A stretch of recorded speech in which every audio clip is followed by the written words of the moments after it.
Robotlar insoniylashib, insonlar robotlashib ketayotgan hozirgi zamonda insoniyat qulayliklari uchun hamma narsani yaratdi.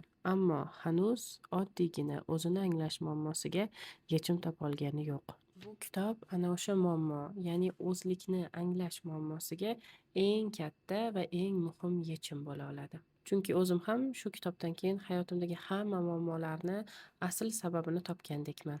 O'zini bilish insonning rivoji, ichki osoyishtaligi va oxir-oqibatda uni tinch hayotga eltadigan muhim yo'ldir. Tasavvuf va his-tuyg'ular tarbiyasi. Bu kitobni menga asosiy yoqqan tomoni, biz o'sha o'rganayotgan zamonaviy psixologiyamiz asli borib islom diniga taqalishini yaqqol tasvirlab ko'rsatib berilgan.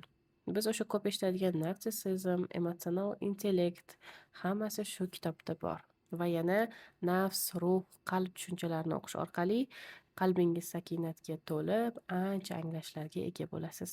Shu va shunga o'xshash kitob haqidagi videolar uchun mani Telegram va Instagram sahifalarimga obuna bo'lib qo'ying.